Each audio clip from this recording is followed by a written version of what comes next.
are now listening to the War Report Podcast Network.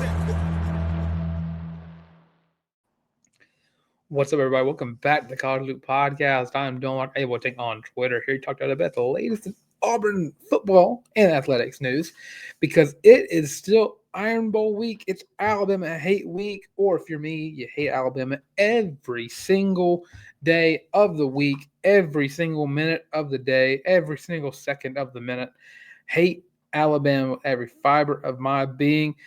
And I unreasonably have a lot of confidence about the Tigers going into this week's game, and whether or not it's misplaced, whether or not I'm being delusional and bugging just a little bit. I think Auburn has shown a lot of promise over the past 2 weeks. You saw an offensive explosion for what it was worth. I mean, Auburn let A&M come back into that game on Saturday and still found a way to win. And that's something Auburn's not been able to do all year long, is finding ways to win. This is only Auburn's second SEC win of the season, and it's only their 5th win of the year. And I don't think any of us really expected Auburn to be just a 5-win team this late into November. But you're coming into the Iron Bowl. Alabama is going to be favored, yes. They're right now favored by 12 points.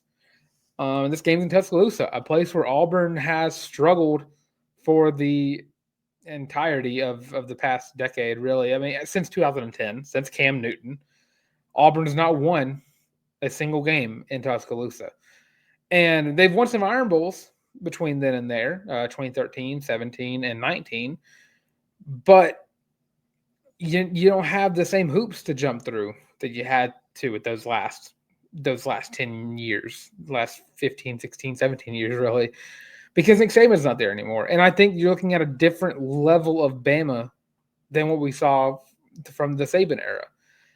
And Hugh Freeze, in his press conference this week, he said a lot of promising stuff about Alabama's staff, about Kane Womack and Kalen DeBoer, talking about how he's had success wherever he goes.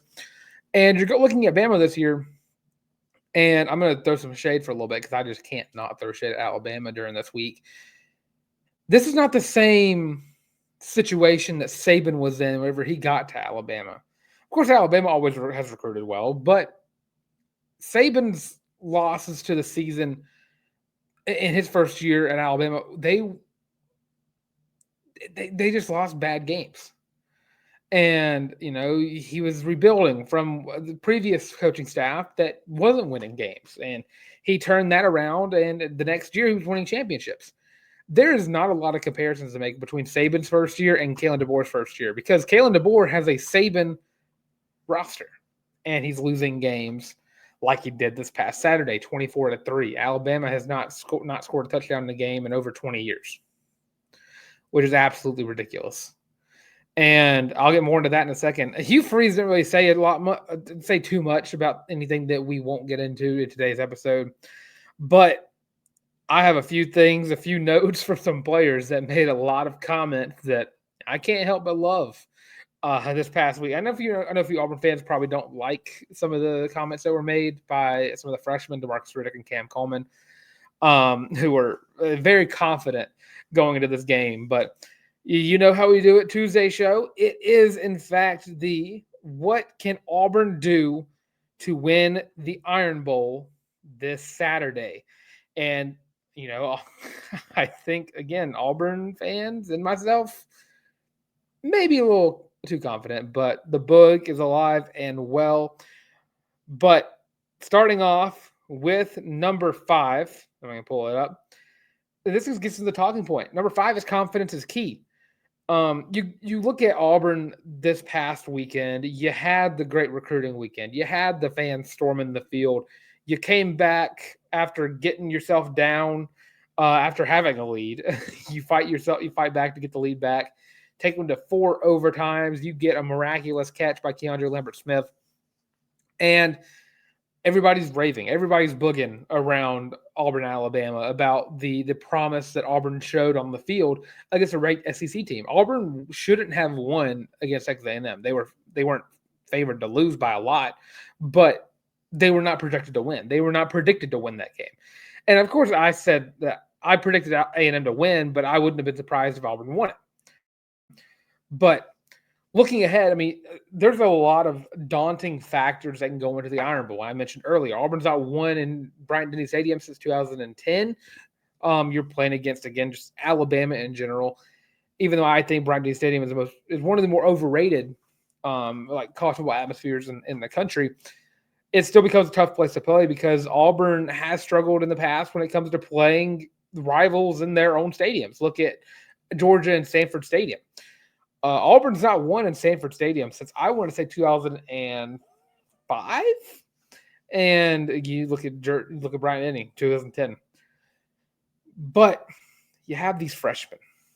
You have these freshmen on this team who had themselves a couple of press conferences today or yesterday. Sorry, Demarcus Riddick, who has been an absolute dog ever since he committed to the Tigers, ever since he stepped foot on the football field for the first time, actually getting some reasonable snaps, has made this defense play at a whole other level, and he knows it.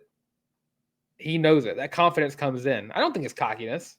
It could be a little bit, but I think it's more confidence. And what he said was flat out how he's going to stop Jalen Milroe. He said he's not going to let him get out of the box, and I'll get more into that in just a second. But one of the key things that he said here, and this is my favorite comment that he made, he ain't really nothing to me. Speaking about Ryan Williams is himself. He ain't no big-time player to me. And also went on to say that during his time at Auburn, he will not lose to Alabama. Which, if anything, that's the boldest statement that any player has ever made. Last time Auburn won consecutive Iron Bowls, we were talking about the Got 7 era of Auburn football. And I like what I'm hearing. You have Ken Coleman announce it's going to be a revenge tour, and you're getting that from freshmen. And Eugene Asante made a comment after the game against Texas A&M. Confidence is reigning supreme in the Auburn locker room right now, and it's doing it at the best possible time. And I can speak for a lot of Auburn fans. I'm okay. I can go 1-11 every year as long as I beat the ever-loving crap out of Alabama. And these freshmen understand that. There's something changing with Auburn football. That win over, I would even say maybe how Auburn played against ULM shifted something. And A&M came along. You came back and you win that game after blowing a lead, and something shifted in the right direction. Something happened within Auburn's locker room that makes them feel like they can take on anybody, which this team can. By the numbers, Auburn's offense is one of the best in the country. They just had a rough start to the year. And rough start meaning like 8-9 games. But regardless, by the stats, Auburn is one of the best passing teams in the nation. Auburn's one of the best rushing teams in the nation. They just struggled at certain aspects of the game: red zone offense, turnovers, and just scoring in general. But maybe something has shifted. Maybe they have, and confidence coming from these freshmen is going to be big time when it comes to playing on Saturday. Up next, my number 4 thing Auburn needs to do to beat Alabama on Saturday, they need to play the full game, all 60-plus minutes of whatever. If we go to overtime, play the entire game of football.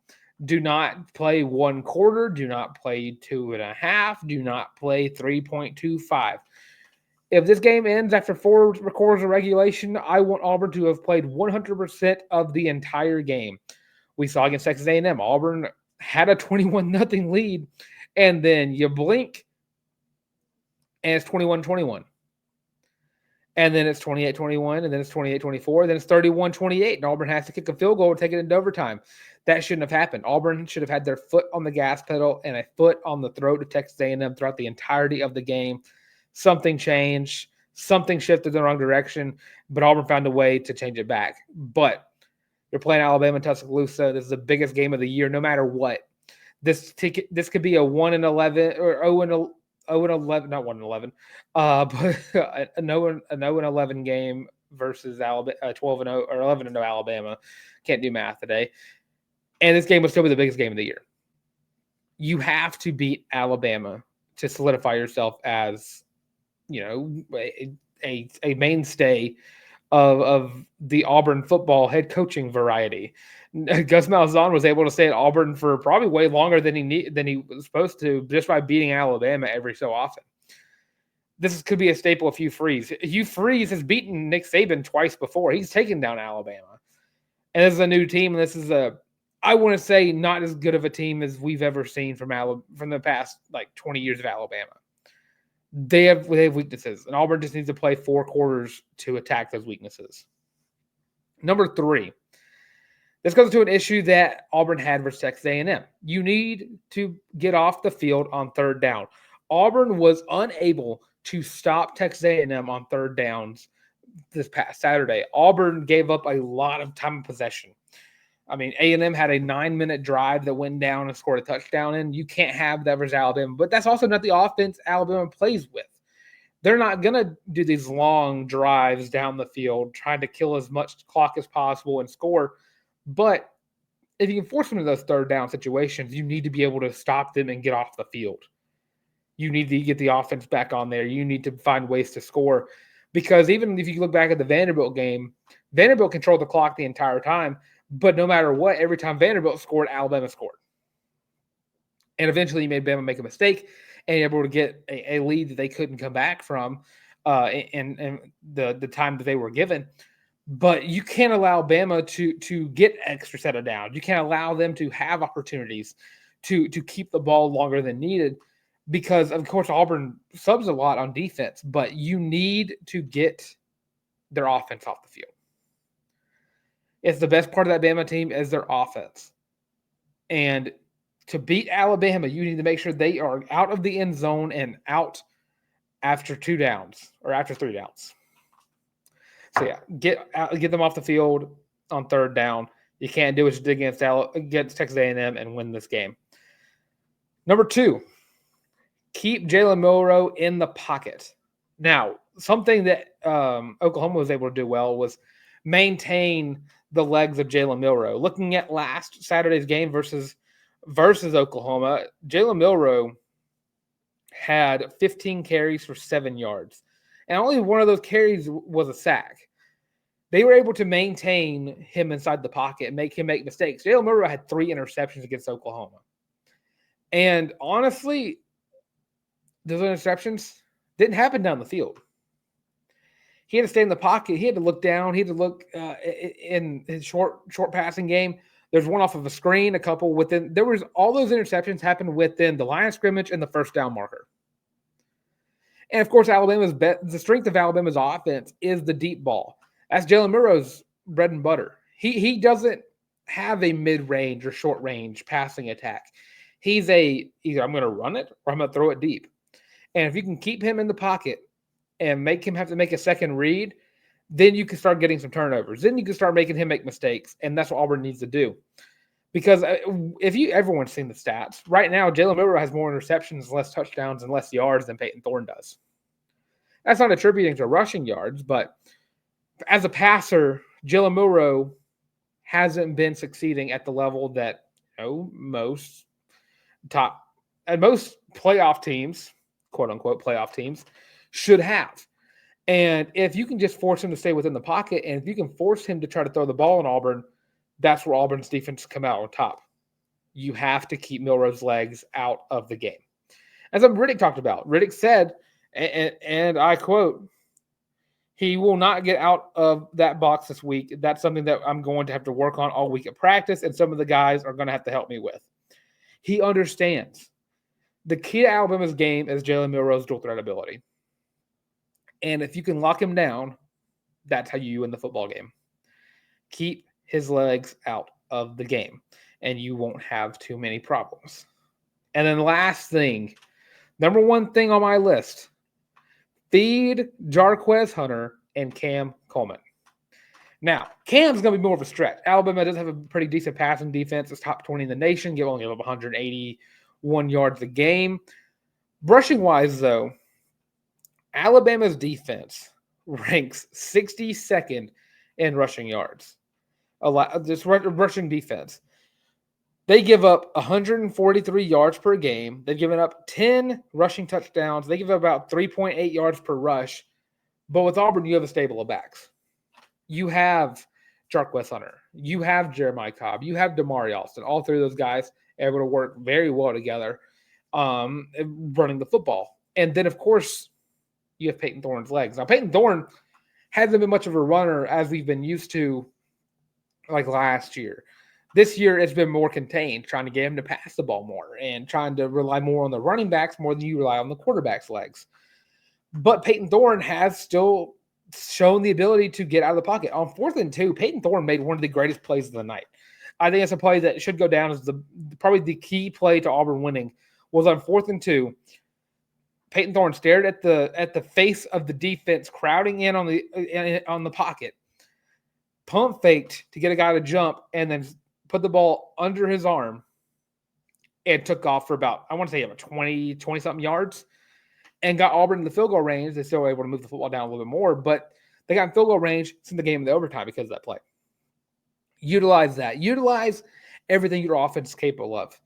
I mean, you're going to see a fair share of KLS and Cam Coleman, Malcolm Simmons. You're going to see all those guys. But Bama's weakness is the run game. Looking at the Oklahoma game yet again, Oklahoma's leading rusher was Jackson Arnold, a guy who I don't really put in the same division as a dual threat quarterback. I don't think he is a dual threat quarterback, but he ran the ball extremely well. They ran quarterback draws like it was nothing. 25 carries for 131 yards for Jackson Arnold is absolutely ridiculous, and I never would have thought of ever seeing that stat next to Jackson Arnold. And, of course, the running back, Xavier Robinson, had 18 carries for 107 yards and 2 touchdowns. You need to run the football in Alabama, and Auburn has the running back to do that. Jarquez Hunter is the best running back in the SEC. He's one of the best running backs in the country. He's an NFL-level back. He's going to be in the NFL next year. You need to run the football in Alabama. And, of course, there's a lot of other things you need to do to accomplish this. You got to maintain control of the football. If you lose the football, you can't give the ball to Jarquez. You can't pass the ball to Cam Coleman. And, of course, Auburn's been good at this. And this is kind of my way in segmenting that I've already talked about Peyton Thorne's legs. Peyton Thorne has been playing his best brand of football over the past 2 weeks. We have seen the Peyton Thorne that we were expecting to see all along over the past 2 weeks. And he just needs to have one more in him. So all he needs, Peyton Thorne just needs to have one more really good week and submit himself as like a return from grace kind of thing. Not a return from grace, but a redemption arc. A way of showing the fans hey, this is who I've been all along. This is what I can do. And turn things around for himself. And, I mean, I don't think Peyton Thorne's going to be an NFL quarterback, but if there's ever been a way for a quarterback to go from, the whole fan base wants him benched to this guy might be a legend overall. I mean, at the end of the season, he beat a top 15 team and has a chance of beating Alabama and completely eradicating their chances of getting to the playoffs, which might add, it is a load of crap that Alabama still has any % chance of making it to the college football playoff. In an expanded playoff, and you're going to let a 3-loss team who could, regardless, I don't even want to speculate about Auburn beating them then. A 3-loss team should never see the playoffs if there are 2-loss teams, 1-loss teams that are fully capable of performing better than Alabama. Alabama has 2 unranked losses on the year. Oklahoma, who got bowl eligible just by beating Alabama, and Vanderbilt, who just got bowl eligible a couple weeks ago against Auburn. But regardless, 2 unranked losses are somehow keeping Alabama in playoff discussion. That's as biased as it could possibly get. But regardless, you need to keep your brand of football going. You've found success in what you want to do, passing the ball down the field. Cam Coleman and KLS both made miraculous catches. KLS made 2. They're getting open. They're finding ways. Cam Coleman is going to be a legend by the time he leaves Auburn. KLS is already a legend. Jarquez Hunter is a legend. Utilize your strengths and beat Alabama. That's what Auburn needs to do to take down Alabama. And, of course, my prediction isn't going to come out yet. I'm going to wait until Thursday. I'm going to have to sleep on this. I'm going to have to sit and talk about what I think Auburn needs to do to beat Alabama, which I just told y'all what Auburn needs to do. But it comes down to, can they do it? And I think Auburn can. But I'm not going to prediction quite yet. So stay tuned for that. And as y'all know, Auburn basketball played last night, so we'll get to that in just a little bit, as well as Auburn softball announcing their schedule, their full schedule coming up. Auburn softball plays in just 73 days. So getting super excited for that. Auburn softball, one of my favorite sports Auburn has on campus. And of course, I forgot to do my SEC power rankings this week, but with all the chaos ensuing, it's going to be really hard for me to put all that together because I don't know who goes where anymore. I would probably put Texas at 1. I probably had Georgia at 2, Tennessee at 3, maybe South Carolina at 4. Be wacky, be weird. I just don't know where to put anybody anymore. Everybody lost. They can still get even more chaotic throughout the week. There could be a way for Auburn or for the SEC to only get like maybe just 2 teams in instead of the 3 or 4 everyone thought that would happen. But we'll go to a quick little break. Other side of this break, of course, we're going to have Auburn basketball getting another top 5 win on the season. So stay tuned, and we'll be right back. Are you tired of having to rummage through just clothes after clothes after clothes looking for something to wear? Are you tired of your friends making fun of you for your terrible fashion sense? Well, do we have the shirt for you? Go to thewarreport.com, get your laptop out and do it right now. Go to the shop and get your very own Feelin' Loopy t-shirt as well as your college loop hat, and you can get both of them for only $25 each. Plus shipping and handling, of course. But with that, now back to your regular scheduled program. And of course, it's available on thewarreport.com. First page, college loop hat. Second page, Feelin' Loopy t-shirt. Trim of the day, most comfortable items you're going to wear in your entire life. Time's running out to get them before the Christmas photo season. Might already have been that. But don't forget, that's one of the ways you can support the show. But the best way and the most perfect way you can support the show by liking, commenting, and subscribing. What do you think Auburn needs to do to beat Alabama? And of course, go ahead. You're not predicting the show with me on the preview show. Let me know what you think is going to happen in the Iron Bowl. What is your prediction? Do you think Auburn snaps the losing streak versus Alabama in Bryant Denny, or just in general? Do you think Auburn can beat Alabama, and by how much? So Auburn basketball taking down their second top 5 team in the season. Sorry, in the country this season. The first time Auburn's ever done that. And it's been the first time since I want to say 1990 where a team has done that before, regardless. But Auburn was down 18 points at one time in this game. And a key stat to notice here, Auburn won 83-81. They had a nice tip in by Janai Broom, who had himself another great double-double game, 21-10. But the key stat for this game, Auburn had the lead for 2 minutes and 24 seconds. Iowa State had the lead for 33 minutes and 46 seconds. The lead changed 3 times. They were tied for almost 4 minutes, and they tied 6 times. I mean, it was not really a close game for a majority of it. Iowa State came out swinging. They were ready for Auburn. Everything Auburn had to give, Iowa State was ready for it. They were double teaming. They were forcing traps, forcing turnovers. Auburn had 12 turnovers in this game, and Iowa State was able to score 19 points off of those. Auburn also found a way to out-rebound them, but like points in the paint, Auburn got outdid 34-28. Fast break points, Iowa State got 21 to Auburn's 12. Steals, Iowa State was able to get 9 to Auburn's 7. Like, there was a lot of this game where you sat down and wondered, is Auburn going to lose tonight? Iowa State just shot better than them. 39% from the three-point line to Auburn's 33. They shot a little better from the free throw line, 83 to Auburn's 82. But it was really just a night where Iowa State played better than they had looked all season. They had a guy put up 23 points in Gilbert. Momcilovic put up 12. You had Jackson put up 13. And Jones off the bench put up 14. But as we know with this Auburn team, at any given night, at any given minute, at any given second, someone's going to break out.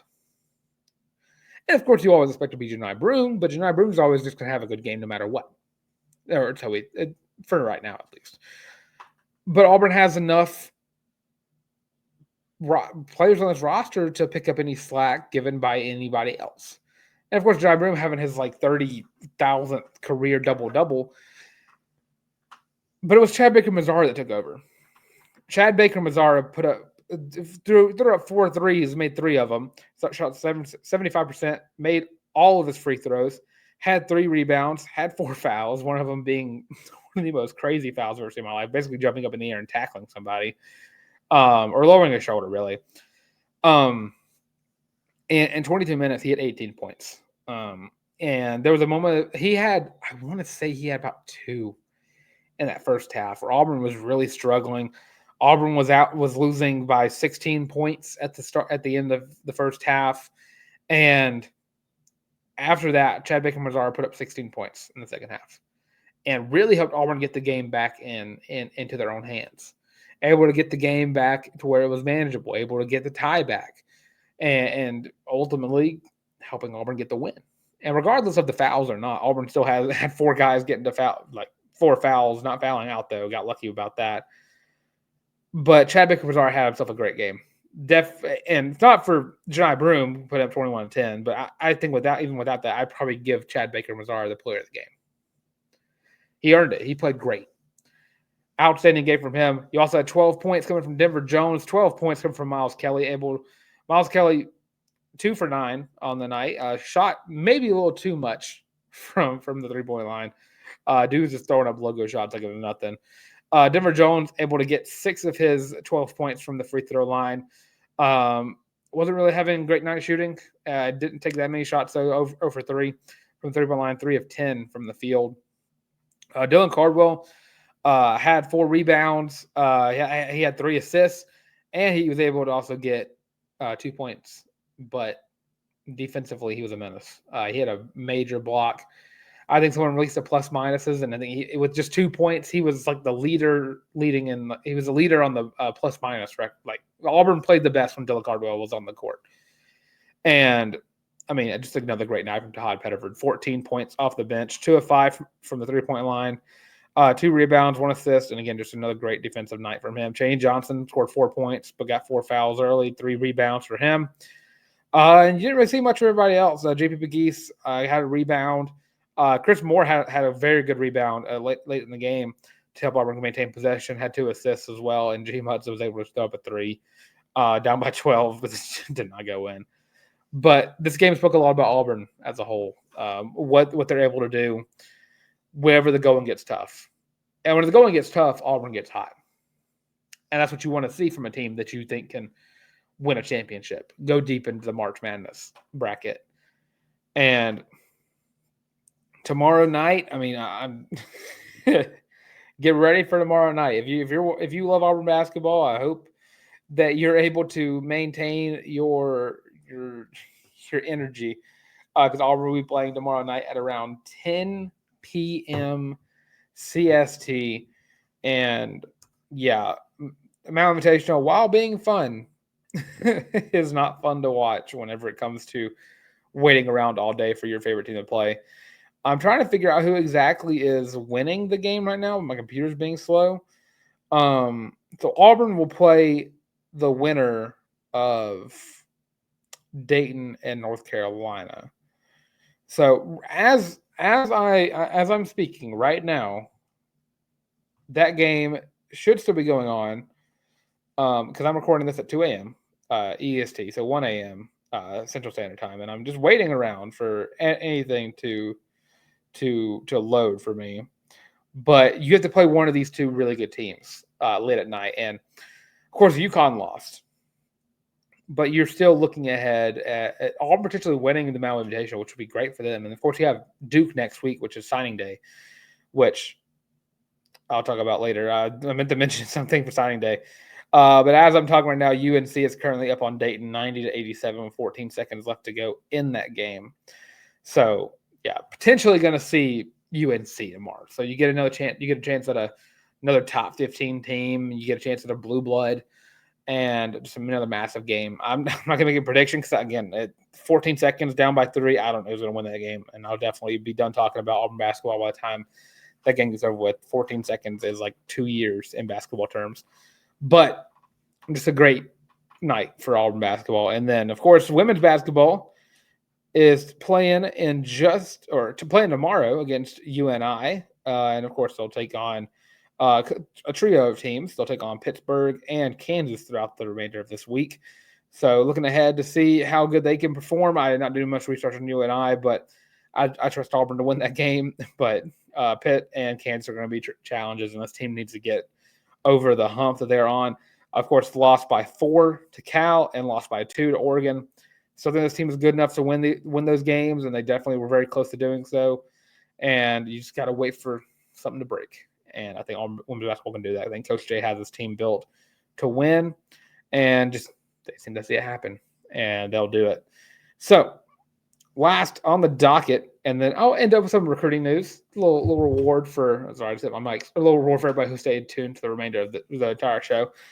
Auburn Softball, who plays in 73 days, completed their entire non-con schedule. So we'll start off on February 7th with the Tiger Invitational, where they'll have 2 doubleheaders and a last game on the February 9th. They'll have 2 games on the 7th, 2 games on the 8th, then 1 on the 9th.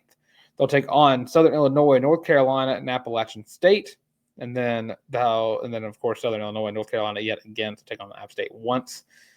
After that, you'll have the Clearwater Invitational, where hopefully, again, you play Clemson, but hopefully you don't have to meet them again in the postseason for that one. And then you'll have a doubleheader on Valentine's Day versus Virginia and UCF. February 15th, you have a doubleheader, Charlotte and Oklahoma State. Then you'll have the 16th, you'll have Liberty. Rocket City Showcase in Madison, Alabama. You'll have 2 doubleheaders and a 1-game day. You'll play Louisiana Tech and JMU on the 21st. North Alabama, Miami, Ohio on the 22nd, and Jacksonville State on the 23rd. And then the J.M.B. Memorial that next weekend, the 28th, you'll have doubleheaders, Rutgers and McNeese State. March 1st, Louisiana, Lafayette, and McNeese State. And then March 2nd, you'll take on Louisiana yet again. And then after that, March 5th, take on Troy. The SEC Conference play starts with Mississippi State in Starkville. And then you take on Georgia Tech, Texas A&M on March 14th to the 16th, South Alabama for that next midweek, 21st to 23rd, traveling to Austin, take on the Texas Longhorns, a staple of the softball brand. You play Troy again. You have a home-and-home with Troy. So you'll go to Troy on March 26th. 28th, you have a Florida weekend series. Then the next week, you have the 4th, where you'll take on Kentucky at Lexington. Then you're back home for a doubleheader versus UAB. And then you'll have Georgia on April 11th through the 13th and J.M.B. Moore. Travel to Knoxville, take on Tennessee the next weekend. 23rd, you'll have South Alabama in Mobile. And then rounding out the season a day before my birthday, which is insane. For Alumni Weekend, April 25th to April 27th, you are at home for South Carolina. And then, of course, War Go Classic to round out the year versus NC State, which I guess is a new thing. I don't remember Auburn doing that last year. But some major games here, and, of course, the major storyline here, you don't get to play Oklahoma yet. Probably have to meet them later on in the year in the SEC tournament. But regardless, you don't got to play Oklahoma. So that's great. But you do have to play Texas, who is a good team, Florida and Tennessee, which are all the biggest games of the year for Auburn softball. Super excited for them to play again 73 days until we get there. But a tidbit I forgot to mention at the start of the show, and I'm sure everybody knows already, Auburn's recruiting has been going crazy, and I just knocked my light off my desk. So let me just fix that real quick. Sorry, I got real close to the camera there. Auburn recruiting is almost coming to a close in a little bit. December 4th is signing day. Auburn, number 5 in the nation per 24/7, per a lot of places actually. And there's a clear path for Auburn to get the number 1 recruiting class. And it starts with a couple of crystal balls that came in yesterday, for 5-star corner Naeem Offord, who's been committed to Ohio State for who knows how long. But Hugh Freeze has been very, very adamant on getting name offered to flip to Auburn, and it looks like it could very well happen. He's going to make his decision on signing day. People have been saying it's going to be between Auburn and Oregon for who's going to get the flip. It's pretty much set in stone. He's not going to go to Ohio State from what people have said. But, sorry, I had to cough there for a second. But with the recruits that Auburn has right now, if you were to get name offered, Ohio State would drop from probably going 24/7 rankings there.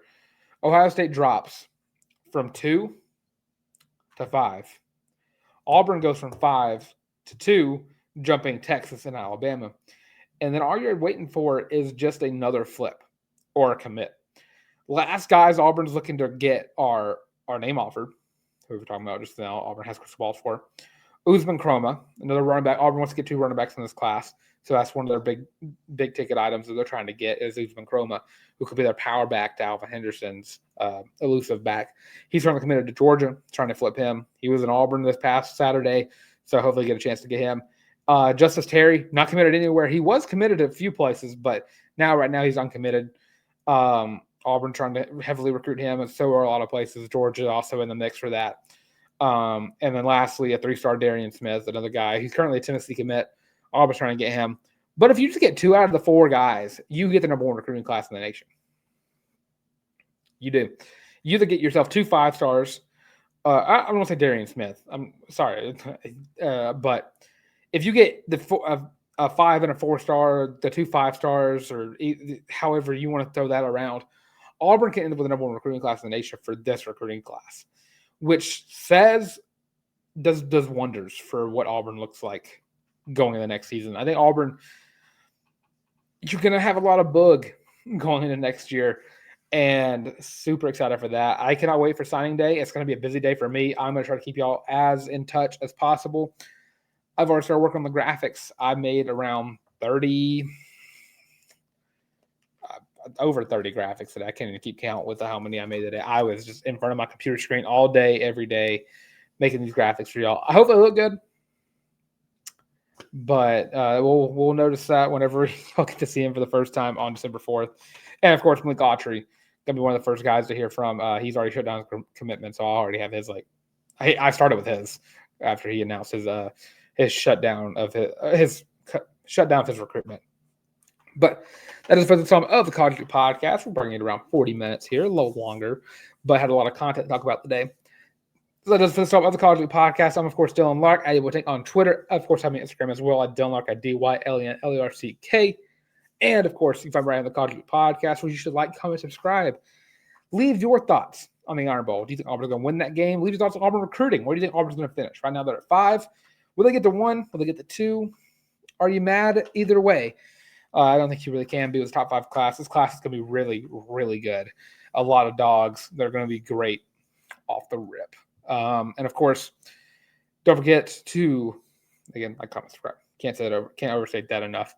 And don't forget to check out the some social media, Twitter, TikTok, Facebook, Instagram, the works. All those at the College Loop. Best way to stay, what's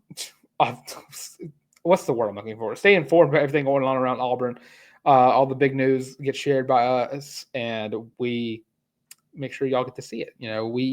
We're going to have recruiting. We're going to be one of the many people out there who are doing commitment posts, signing posts whenever that happens, December 4th. But I'm going to show you, I think mine looks the best out of everybody's. So make sure to like those whenever they come out on December 4th at whatever time the guys start signing their I don't even know if they do letters of intent anymore, but regardless. And of course, don't forget to check out the audio versions of the show as well on Spotify Podcasts, Google Podcasts, of course, Amazon Music. And of course, all that being said, I hate Alabama. And as always, War Eagle.